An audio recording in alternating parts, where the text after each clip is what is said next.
I get asked a lot how I can merge two images and make them look so realistic.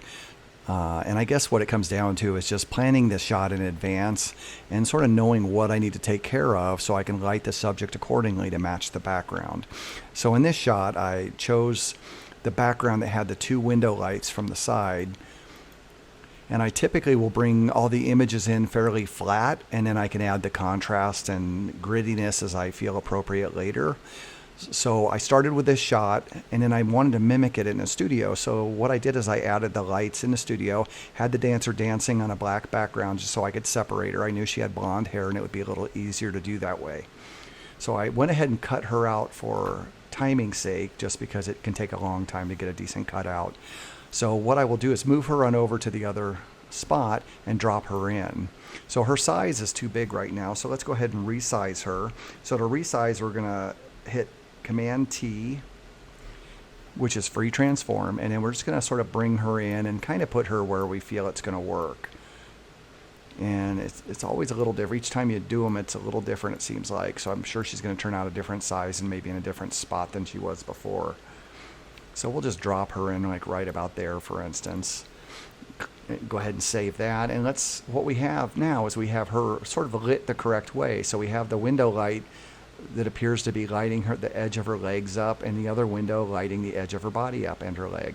So that's kind of what we've been shooting for, and it works. It just, if you do it correctly, it will work.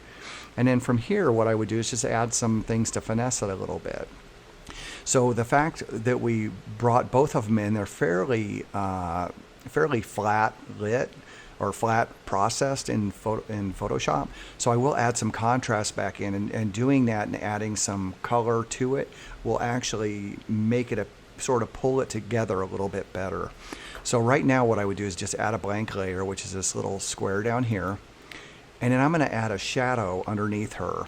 And to do that, I'm gonna use a paintbrush, which is B for brush. And then go with a smaller brush. And I'm going to go at about 10%, which I'm at 9 right now, which is fine. And then I'm going to choose black. So I'm going to toggle back and forth, you can use the X key. And if you don't have the black and white down, hit your D. And that's your default for those colors. So what I will do is just kind of go in here, just drop a little bit of a shadow under here. And it doesn't have to be exact, just something to make it a little more believable. And then what we'll do is add a little Gaussian blur just to soften that up a little bit. It doesn't have to be exact because it's not going to be a huge piece of the image here, but it just helps out. I'm going to reduce the opacity just a little bit, so there's just a faint mark down there on the floor. Maybe not be realistic, but it just gives you something. It kind of helps tie the image together a little bit better. And then what I'll also do is I want a little more flare from the windows to be coming around her a little bit. So I'm going to add another layer. I'm going to toggle back to white, which is X in my colors down here. And I'm going to go with a bigger brush that's about the size of the windows, and I'm going to go ahead and hit that a couple times just to add some white. And then once you do that, what seems to soften it up a little bit is if you go to your drop-down menu and choose soft light, it kind of softens it up and blends it in a little bit nicer. So I will do that. I'm going to actually pull that back just a little bit. And then from here, what I would typically do, I can go ahead and copy these layers. So I'm holding my shift key down as I click the bottom layer, and it ties them all together. I'm going to do a Command J to duplicate those. Right click it and merge those layers together. I will go ahead and do a Command J to copy that again. So I have two of the same layers copied right now. And then what I typically will do is go into Camera Raw filter, and it just gives me a lot of options to kind of play with right off the bat. So I can start adding a little bit of color, change exposure a little bit if I want to. I can bring down some highlights, definitely bring down some shadows, because in this area, if this were really truly if we were on the scene, this would be pretty dark through here just because it's underneath the window. So we're going to go ahead and start pulling some darkness in. Just add some contrast. Maybe bring that up a little bit. And you can already see it's starting to look pretty nice. I would like to make it a little grittier. So what I'm going to do is just add some clarity. And that generally pops that up a little bit. And I see that she's getting a little, it also changes when you add the blacks and the shadows. Sometimes it changes the tones a little bit and turns them a little on the red side. So I'm going to pull the vibrance back a little bit.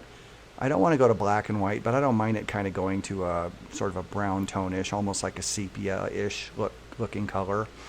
And then I might add a little more contrast again just by adding a little more black to it.